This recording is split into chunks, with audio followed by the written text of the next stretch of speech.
Hello friends, आज जो मैं बताने जा रहा हूँ, वो बताने जा रहा हूँ कि आप एनपीएस में जो भी गवर्नमेंट एम्प्लॉय इन्वेस्ट कर रहे हैं, तो आप मैक्सिमम का देखेंगे कि 8 से 10% तक का रिटर्न मिला है।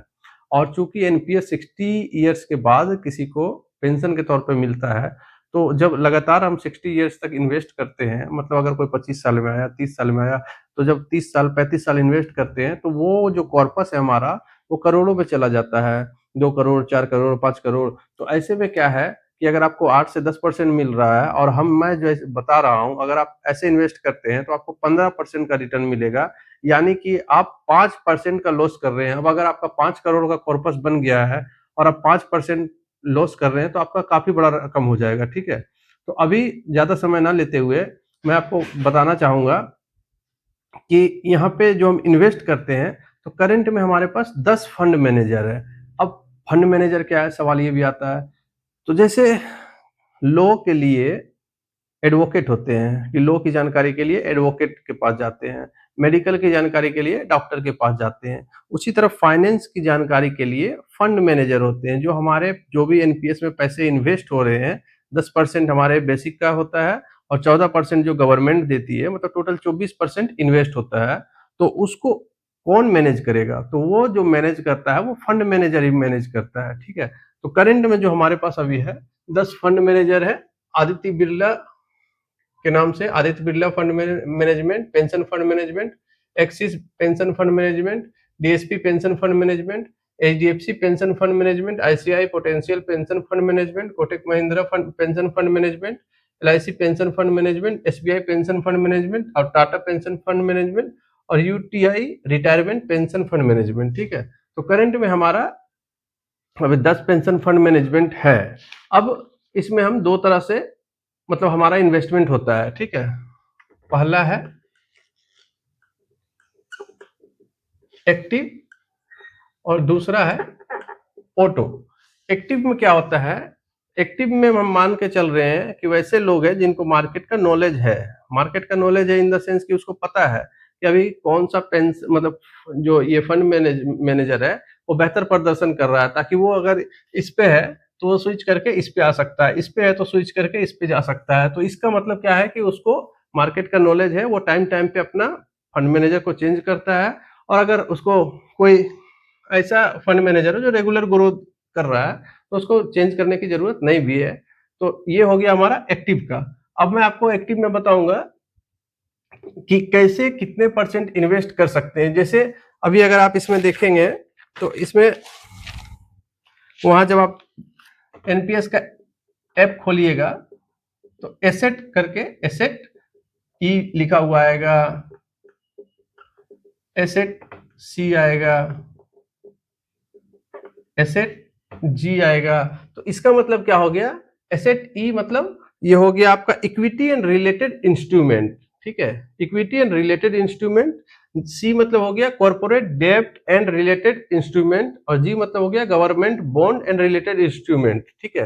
अब जैसे अगर मैं रिटर्न की बात करूं, तो इसमें 20% तक का रिटर्न मिला है, ठीक है? ये कॉर्पोरेट बॉन्ड में जो है 8 से 10% तक का रिटर्न है और गवर्नमेंट बॉन्ड में भी 8% का रिटर्न है, ठीक है? तो आप जो है 75% तक इक्विटी में इन्वेस्ट कर सकते हैं, ठीक है?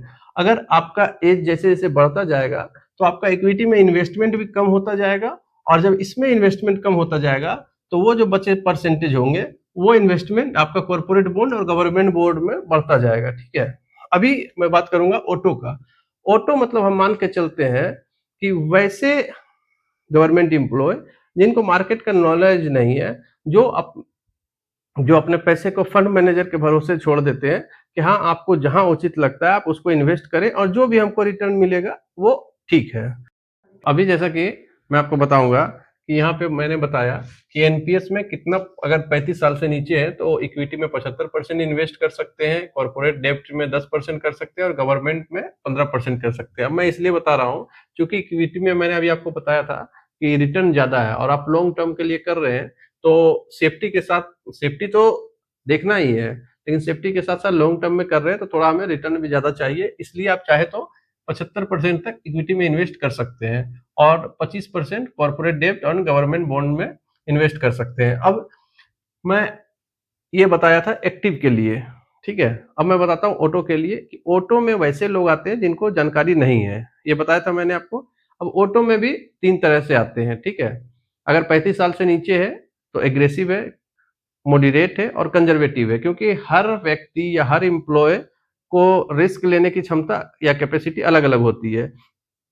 तो अगर आप एग्रेसिव है और आपकी एज 35 से कम है, तो आप 75% तक जो है सो इक्विटी में इन्वेस्ट कर सकते हैं, 10% तक कॉर्पोरेट बॉन्ड में इन्वेस्ट कर सकते हैं और 15% जो है गवर्नमेंट बॉन्ड में इन्वेस्ट कर सकते हैं। अगर आपकी एज 40 साल है, 55% जो है आप इक्विटी में इन्वेस्ट कर सकते हैं, 15% जो है कॉर्पोरेट बॉन्ड में इन्वेस्ट कर सकते हैं और 30% जो है गवर्नमेंट बॉन्ड में इन्वेस्ट कीजिएगा।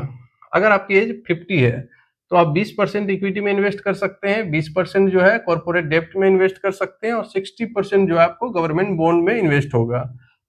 अगर आपका एज 55 एंड एबव हो गया तो आपका इन्वेस्टमेंट इक्विटी में धीरे धीरे घटता जाएगा। जैसे जैसे आपकी एज बढ़ती जाएगी आपका इक्विटी में इन्वेस्टमेंट कम होता जाएगा, ठीक है। तो 55 एंड एबव के लिए 15% आपका इक्विटी में इन्वेस्टमेंट होगा, 20% जो है कॉर्पोरेट डेब्ट्स में इन्वेस्टमेंट होगा और 65% जो आपका है वो गवर्नमेंट बॉन्ड में इन्वेस्ट होगा। अब ये हो गया एग्रेसिव के लिए। अगर आप मॉडरेट हैं, मतलब थोड़ा रिटर्न कम मिलेगा लेकिन सेफ्टी चाहते हैं, मतलब बिल्कुल कंजर्वेटिव नहीं है लेकिन थोड़ा रिस्क लेकर थोड़ा ग्रो चाहते हैं, तो 50% आपका इक्विटी में इन्वेस्ट होगा। अगर 35 साल से नीचे है तो 30% कॉर्पोरेट डेब्ट में और 20% गवर्नमेंट बॉन्ड में। अगर आपकी एज 40 साल है तो 40% आपका इक्विटी में, 25% कॉर्पोरेट बॉन्ड में और 35% जो आपका गवर्नमेंट बॉन्ड में। अगर आपकी एज 50 ईयर्स है तो 20% इक्विटी में, 15% आपका घट के हो जाएगा कॉर्पोरेट डेब्ट में और 65% हो जाएगा आपका गवर्नमेंट बॉन्ड में। अगर 55 एंड एबव हो गए तो 10% इक्विटी में, 10% कॉर्पोरेट बॉन्ड में और 80% जो आपका गवर्नमेंट बॉन्ड में इन्वेस्ट होगा। अगर आप बिल्कुल कंजर्वेटिव हैं, बिल्कुल भी कंजर्वेटिव हैं, तो यहाँ पे क्या होगा कि अप टू 35 ईयर्स तक 25% जो है आपका इक्विटी में रहेगा, 45% कॉर्पोरेट बॉन्ड में और 30% जो है गवर्नमेंट बॉन्ड में। और अगर आपकी एज 55 प्लस हो गई है तो 23% इक्विटी में, 41% कॉर्पोरेट डेब्ट्स में और 36% जो है गवर्नमेंट बॉन्ड में इन्वेस्ट होगा, ठीक है।